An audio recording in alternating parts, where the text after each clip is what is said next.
안녕하세요. 영혼의 승사 바람의 파이터 급슈입니다. 6월 18일 코덱스 미국 나스닥 100에 대해서 설명을 드리도록 할게요. 현재 G7 회의가 캐나다에서 열리고 있습니다. 트럼프 대통령이 갑작스럽게 G7을 일찍 떠나서 이제 미국으로 귀국을 했죠.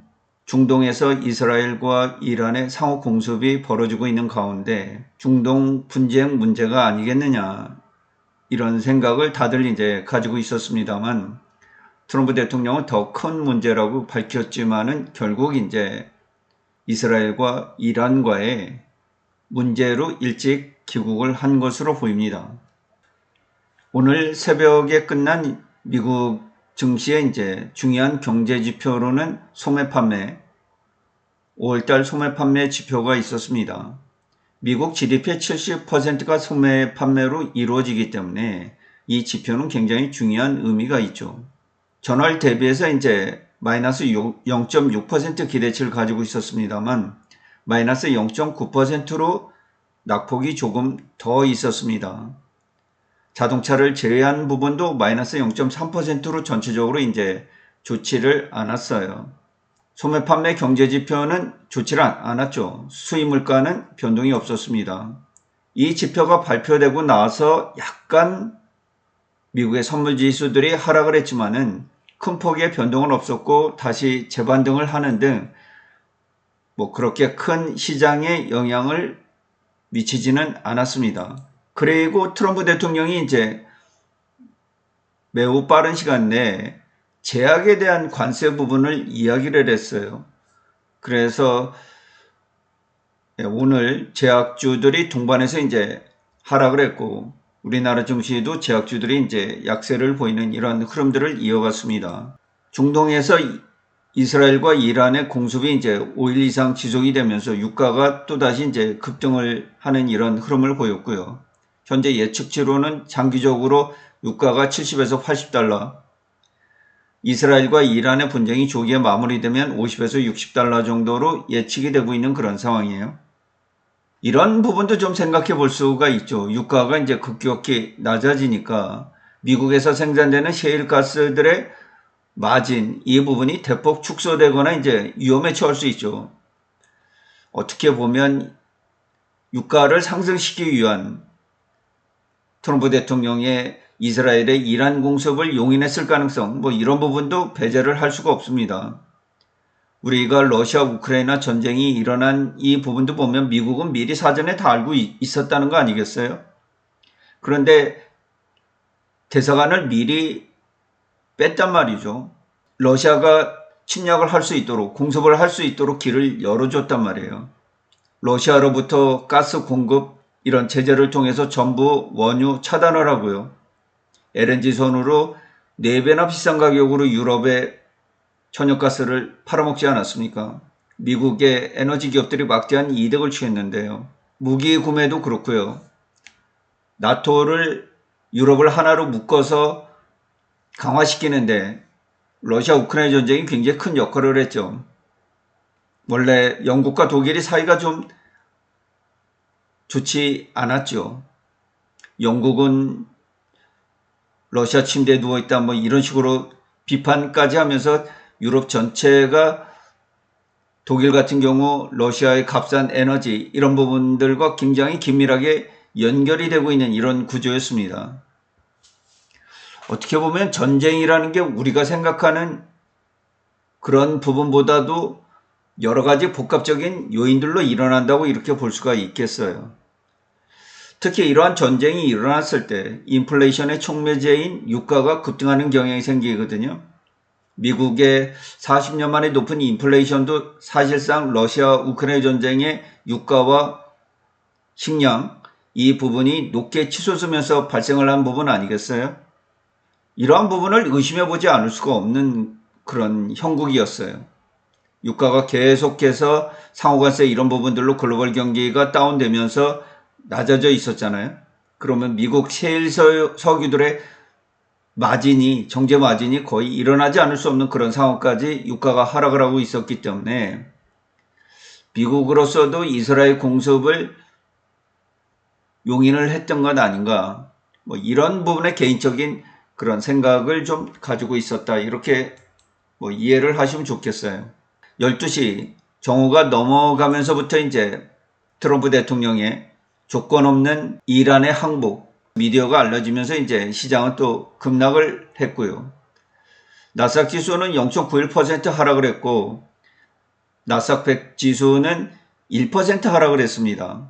에너지를 제외한 나머지 이제 10개 섹터가 전부 하락을 했고요. 그래서 이날 주요 우리가 검토를 해볼 수 있는 이 세 가지 안은 이제 트럼프 대통령이 G7을 일찍 떠났다. 뭐 이런 사유가 이제 궁금했지만은 결국 이란에 대한 항복 요구, 그러니까 중동 분쟁 때문에 일찍 G7을 떠난 것으로 우리가 이렇게 이해를 하시면 되겠습니다. 두 번째로 소매 판매가 예측보다 이제 마이너스 0.9%로 부진을 했다. 세 번째로는 에너지 가격, 오일 가격이 이제 급등을 했다. 이런 부분이 이제 주된 화두가 되겠습니다. 장을 마치고 난 다음에 MBC의 표지화면입니다. 트럼프 대통령이 이란의 리더, 이거 위치를 알고 있기 때문에 우리가 제거할 수도 있지만은 이제는 조건 없이 항복을 하는 게 좋겠다. 뭐 이런 부분이 이제 화두가 돼 있죠. 야후 파이낸스도 똑같은 그런 내용입니다.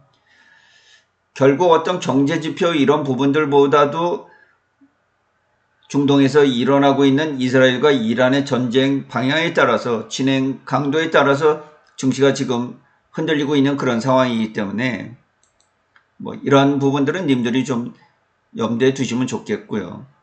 서부 텍사스 유가는 4.71% 올라서 75달러를 넘어섰어요. 단기간에 굉장히 급등을 하고 있는 그런 상황이죠. 전체적으로 미국 빅테크들 포함해서 증시가 나빴습니다. 테슬라 역시 3.9%나 급락을 한 그런 부분이고요. 상승한 종목들이 그렇게 많이 눈에 띄진 않죠. 에너지 쪽에 약간 강세가 있었고요. 미국 연준의 6월 회의 결과가 발표가 되고요. 30분 뒤에 파월 의장의 연설이 이어지게 되죠. 동결이 거의 99% 이상 시장의 예측치이기 때문에 동결이 될 것으로 이렇게 보입니다. 9월달 이후로 두 차례 정도 이제 금리 인하를 가정하고 있는데 파월 의장의 발언 여기에 따라서 달라지겠죠. 다만 소매지표 이런 부분들이 부진하게 나왔기 때문에 뭐 강도 높게 파월 의장이 매파적으로 발언하기는 좀 어려운 그런 형국이에요. 고용지표도 썩 좋지를 않고 소매 판매도 좋지를 않고 엠파이어 제조업 PMI도 좋지 않게 나왔죠. 최근에 경제지표들이 굉장히 좋지 않게 나왔기 때문에 파월 의장으로서는 약간 비둘기적인 발언이 이어질 수 있겠다. 시장이 반등을 할 수 있는 그런 상황이죠. 현재는 강보합세에 이제 약간 플러스적인 선물 흐름들을 좀 보이고 있는 그런 상황인데요. 최종적으로 미국의 증시에는 트럼프 대통령의 조건 없는 이란 항복 이런 소식에 따라서 마이너스 1% 부근에서 전부 하락을 하면서 마감이 됐습니다. 오전 7시에 시장이 재개장이 돼서 나스닥 선물이 마이너스 0.2%대 하락을 보였고요. 이런 흐름들 때문에 코덱스 미국 나스닥 지수가 좀 강하게 하락을 하지 않겠나 이렇게 생각을 하고 사두려고 좀 마음을 먹었습니다만은 전혀 그렇지 않더라고요. 오늘도 이해할 수가 없는 그런 흐름들이 이어졌는데 오늘 중국 증시는 10시 반에 개장이 돼서 이제 혼주세로 개장이 됐어요. 상해지수와 선전지수는 강보합세, 항생은 약보합세로 출발을 했고요. 오후 들어서 나스닥 지수가 플러스 반전이 되기도 했습니다. 우리나라 선물이 이제 강하게 반전을 하면서 증시가 다시 강하게 마감이 되는 그런 요인을 주기도 했는데 0.9% 이상 이제 나스닥 지수가 하락을 하고 미국 나스닥 100이 마이너스 1% 하락을 했음에도 장 초반부터 그렇게 무너지질 않았어요. 코덱스 미국 나스닥 100을 보면 오늘 최종적으로 0.13% 상승을 한 19,930원에 마감이 됐거든요. 현재로는 60일 이평선 이쪽에서 5.06% 위쪽에 놓여 있습니다. 아직까지 주가가 꺾이고 있다 이렇게 볼 수는 없겠고요. 19,000원에서 2만원 사이의 흐름을 계속해서 보이고 있죠. 일단 2년 동안 강세를 이어오면서 증시가 굉장히 강세를 보이면서 이제 61선이 상승을 해왔지 않아요? 이 부분이 올해 좀 꺾였어요. 현재 꺾여 있다가 약간 이제 19,000원 단위에서 60일 이평선이 횡보 쪽으로 돌고 있어요. 상호관세 여파로 인해서 이제 급락과 급등이 이어졌고, 현재는 횡보 흐름이 이어지면서 19,000원과 2만원 사이의 흐름을 보이고 있어요. 그런데 제가 아무리 이 부분을 이해를 하려고 해도 제대로 이해가 안 되는 게, 오늘 같은 경우 코덱스 미국 나스닥 100이면 마이너스 1% 정도 하락을 해주는 게 맞잖아요. 200원 정도 하락을 해서 19,700원 정도 흐름을 보이는 게 맞는데 전혀 그런 흐름을 보이질 않았어요. 시장이 굉장히 강했단 말이에요. 의아한 생각이 들기는 해요. 이걸 어떻게 투자를 해야 되는 게 맞는 건지. 그런데 미국 증시가 강할 때 어떨 때 보면 또 강하게 하락을 하기도 하거든요. 하락을 할 때 이제 조금 진입을 하고 시장 전체적인 분위기나 강도 이런 부분들을 통해서 코덱스 미국 나스닥 100이 조금 주저앉으면 그때 매집을 해서 승부수를 던져보고요. 2만원 이상에서는 조심을 하고 있는 그런 상황이에요.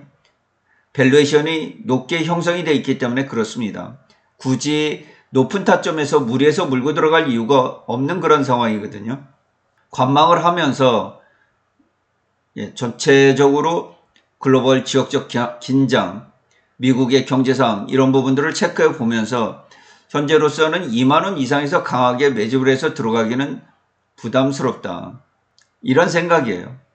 물론 앞으로 트럼프 행정부의 상호관세 시간이 얼마 남아 있질 않죠.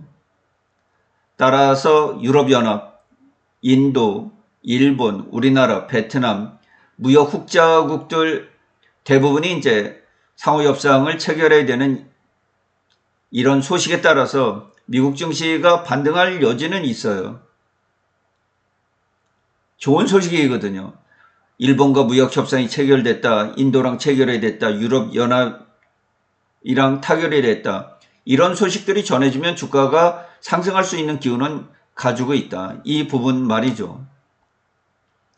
이 부분이 미국 경제를 지속해서 얼마나 강화시키느냐. 현재 막대한 투자들이 미국에 몰리고 있는 그런 상황들 아니겠어요? 지금 생각해보면 트럼프 대통령이 경제를 잘 이끌어가고 있다. 이런 판단도 들기도 들어요. 쉽게 미국의 증시가 무너지지 않으니까 글로벌 증시에도 견고한 흐름들을 이어가고 있다. 이렇게 보시면 되겠습니다. 오늘은 파월 의장의 연설, 이 부분이 이제 최종적으로 미국 시장 흐름을 결정지을 것으로 보이고요. 매파적인 발언을 하기에는 최근에 고용지표라든가 소매지표, 경제지표가 그렇게 썩 좋지를 않았다. 비둘기적인 발언이 나올 가능성이 지대하게 높다. 이렇게 보시면 되겠습니다. 이상으로 방송을 마치도록 하겠습니다. 시청해 주셔서 진심으로 고맙습니다. 급시의 주식여행은 언제나 향기롭습니다.